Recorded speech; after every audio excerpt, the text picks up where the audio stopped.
Welcome back to the deep dive. So today our mission is a little unusual. We are not, tearing apart a complex white paper or some ancient text. No, not at all. Instead, we're looking at material that's actually designed to help you relax. Mhm. Specifically, a guided sleep journey called the Night Garden. Mm. But we're treating it like the most detailed instruction manual you've ever seen. That's right. One of our listeners sent over some excerpts from this journey because they noticed something. They realized that underneath all the gentle language and the calming metaphors, there was a really rigid, systematic structure. A blueprint. A cognitive blueprint, exactly. They want to understand the method it uses to manage that feeling of information overload and anxiety, right before you try to sleep. So we're treating this whole metaphorical landscape as really a high-value data set. Which I find so fascinating, because the usual advice for rest is always just try to clear your mind. Which never works. It never works. For anyone whose mind is constantly churning, demanding an empty mind is it's setting yourself up for failure. So the goal here isn't an empty mind, it's a managed mind. Exactly. And the entire system is built around creating this very controlled transition. It starts by grounding you in your physical space, and then it signals that this shift, it's not threatening. The opening imagery is just exceptional for that, for establishing that sense of safety. The guide introduces a gentle tapping at the window, and it's specifically described as not loud, not urgent, but soft as a moth's wings. The glass itself is glowing with this pale silver light. It's an invitation, not a command. And that initial signal is so critical because it bypasses the brain's whole fight or flight response. It's a quiet summons. And once that mood is set, the very first structural step links the mind's journey to the body's need for release. Okay, let's talk about that initial movement, the cloud staircase. Yeah. So you visualize yourself walking to the window, you step through a doorway of mist, and onto this staircase made of clouds. It's active imagination, but it's meant to do something physiological, right? That's the key structural move. The brain is being given a task, visualizing walking up a staircase, and that occupies your cognitive function. But because the movement is imaginary and gentle, it stops the mind from just cycling back to the day's stress. So while the mind is busy with that. While the mind is occupied, the body gets permission to loosen up. You hear the guide suggest that as you step onto the mist, your real arms and legs start to feel heavy and warm. Your muscles, the ones you've been bracing all day, they just loosen, and your breathing automatically slows down. So the imaginary movement is a distraction that triggers a physical reward. That is a brilliant hack. It is. The mind does a gentle task, and the body uses that moment to downshift the nervous system. And once that's done, we arrive. We're in the setting itself, the night garden above the clouds. And this environment, it immediately establishes itself as a kind of supportive archive. It's vast, it's gentle, and the ground is covered in this thick, springy moss that has this beautiful detail. What's that? It remembers every tired foot that has ever walked on it. It just promises immediate, non-judgmental comfort. And the layout of the garden, not just scenic, it's the filing system. The environment is the taxonomy. Yes. The source says the core premise is that every plant gives off a faint light, and you're told that each plant is growing from a thought, a memory, or a worry someone brought there. And that is the crucial foundational principle right there. The garden is not a place for deletion. It's a place for categorization and safe storage. And to do this archiving, the system introduces this main interface, the gardener of the night. I love the description of the gardener. They're not some stern figure or a wise sage. They're just defined purely by acceptance. Robes the color of twilight, eyes that are warm and kind. Specifically, like they have listened to many stories and judged none. And the voice is as smooth and low as rain from another room. It's just an auditory cue for total psychological safety. The gardener is basically the personification of non-judgmental processing. And their first line is a systematic validation, acknowledging that your mind has been working hard and is, quote, tired of carrying everything alone. Why is that validation so important structurally? Well, it acts as the cognitive catalyst for release. If you're told you shouldn't be worrying, the mind just resists, it argues back. Right. But if you're told, I see how hard you worked carrying all of this, the resistance just melts. The source even notes that when you hear this, you feel the heaviness in your forehead lift, and your jaw, which has been clenched all day without you realizing it, it loosens. You have to release the tension before you can organize. Okay, so once that psychological tension is gone, The gardener brings in the seed metaphor. These are the general, unfinished thoughts that float up like seeds on the wind. If the garden's the archive, what exactly are the seeds? The seeds are the administrative clutter, the minor mental obligations that keep your mind buzzing. They're these small, unopened buds representing forgotten or incomplete things. Like what? A conversation you meant to have, a task you promised to do, an idea you had in the shower that you lost. This is externalizing the backlog of low-level mental to-dos. It moves them from the active RAM of your working memory into safe temporary storage. Okay, so the seeds handle the admin side of the day's clutter, but that doesn't really address the emotional noise, the specific anxiety that just keeps looping. That's a totally different kind of cognitive load. Exactly. And that's why the garden needs separate, defined protocols. You can't use the same tool for everything. The seeds are for clutter. The specific, persistent anxieties need mechanism 1, the processing of worries at the pool of settling. The pool of settling, this is where it gets genuinely therapeutic. It's a circular pool, perfectly smooth water, calm, reflective. How does the gardener define what goes here? They define it as the worries that keep circling. So it immediately identifies that core problem of rumination. And then they use one of the most effective cognitive tools there is, turning abstract dread into concrete, manageable objects. The stones. The stones. You're invited to picture your worries as tiny, cool, harmless stones in your hand.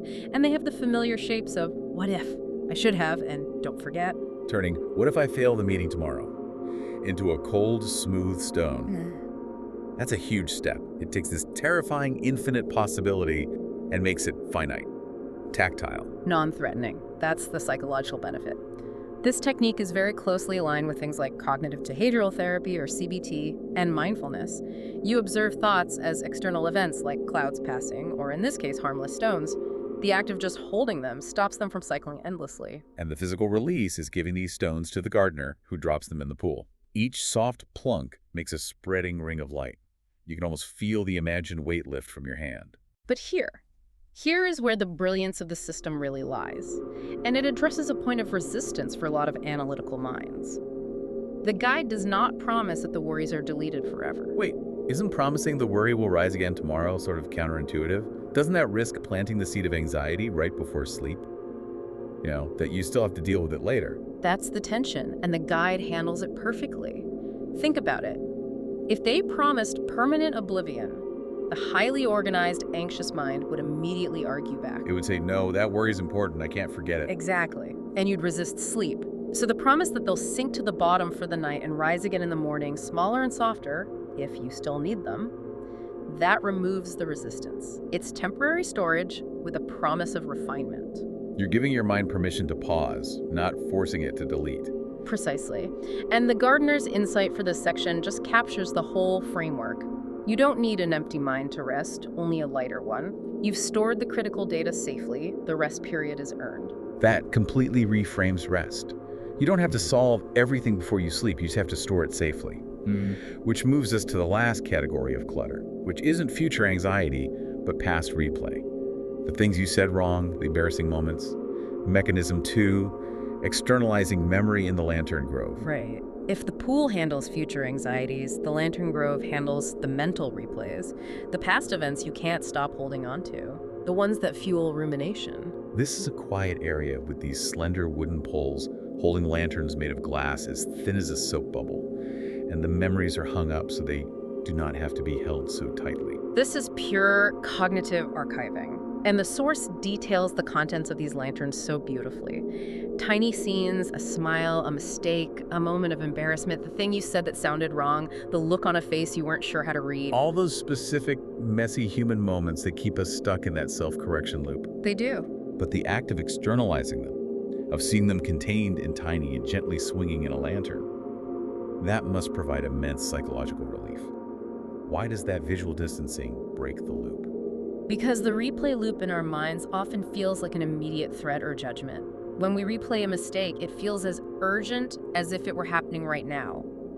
By hanging the memory in a lantern, the system categorizes it as archived data. It's contained. It's outside of you. It's non-urgent, and the permission granted is critical. You may leave them here, or you can let them dim and drift away. Either is allowed. The pressure to process them now is just gone. So we've achieved full cognitive organization. We've transitioned, we've sorted tasks, settled worries, archived memories. And now the system loops back to anchor the body, because a clear mind doesn't matter if the body is still tense. Right. This is mechanism 3, anchoring the breath and body at the tree of slow breathing. This is the intentional return to the physiological reality of the listener. Yes, it's a single tree with a wide, smooth trunk. And its unique feature is these long strands of silver threads hanging from the branches, where each thread is a captured breath, rising and falling. So the tree doesn't just represent breathing, it actively maintains the calm breathing pattern for you. The guide suggests your chest and belly softly expand in rhythm with the tree. That's the final neuroregulation step. By matching your breath to this external, unchanging rhythm of the tree, the visualization stabilizes your entire physical state. The nervous system gets a visual, steady anchor that reinforces that slow, unhurried breathing. And the source describes this powerful echo effect. As you lower yourself onto the mossy bed in your imagination, your real body feels the mattress become softer, the pillow more supportive. It translates imagined comfort directly into physical comfort. The final sanctuary is a sheltered alcove. The gardener pulls a thin, warm cover over you, mirroring your real blanket settling, and the sound of a distant stream, which has been there the whole time, becomes clearer. A steady hush. Surrender is complete. The whole system is designed to remove you from the pressure of personal effort. The ultimate assurance at the end is you do not have to force sleep. Right. The focus shifts entirely to the gardener's ongoing care. You've done your job, the organization, and now the system takes over. They talk about the gardener's promise to tend the garden while you rest, watering the good thoughts and letting the tiring ones fall away. And the assurance that the rest will still be inside you, quietly working, even if you don't remember any of it when you wake up. That's a profound reassurance for a highly analytical person who fears losing track of things. It is. The final images just cement that sense of release and security. You feel held by the earth, the garden, your body, and the cloud staircase reforms to carry you back without waking you. It completes the whole mental resolution cycle. It lets your thoughts just curl up like tired animals in their nests. So if we just extract the architecture from this guided journey, what we have is a systematic, repeatable framework for processing cognitive load. This is so much more than just a relaxing audio track. It's a blueprint. It moves step by step. First, the transition, the cloud staircase, to loosen the body and signal safety. Then the sorting mechanism, the seeds and buds for all that minor administrative clutter. Then the settling protocol, the stones in the pool to make concrete, circling anxiety manageable. The external archive, the lanterns for reviewing and storing past memories and self-judgment without the sting. And finally, the physical anchor, the breathing tree, and the moss bed to stabilize your body's physiological state and let you surrender.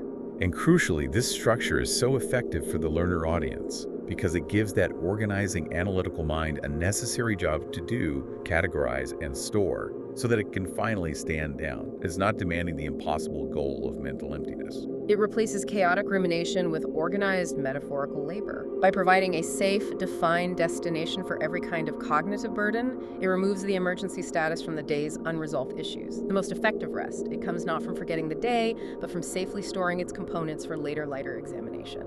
That's the genius of the system. So, as you wind down tonight, maybe you don't need a cloud staircase, but you do need a protocol. Think about the key elements we talked about. What specific, unresolved thought or worry would you picture as a cool, harmless stone right now, ready to be dropped into the pool of settling?